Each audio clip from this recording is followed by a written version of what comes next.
سلامونه دوستانو. نن ورځ غواړم د ګوګل کروم د یو مشکل په باره کې وغږیږم او دا به درته وښیم چې دا مشکل څنګه حل کوی سو.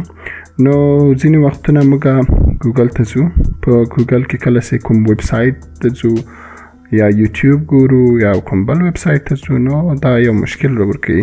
او مشکل دا ده چې 404 that's an error، یعنې ویب سایټ نسي خلاصوی.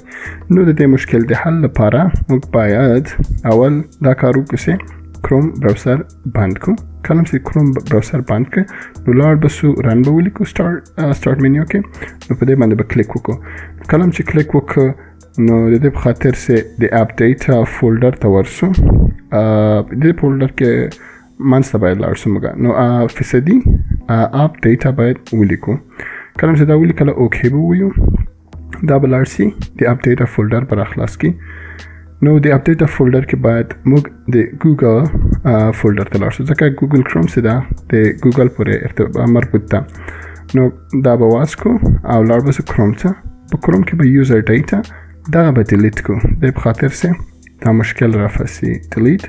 نو دا به ډیلیټ سي او ستاسو مشکل به حل سي، او له دې نه پس ګوګل کروم براوزر را خلاص کړئ، ستاسو مشکل به حل سوی.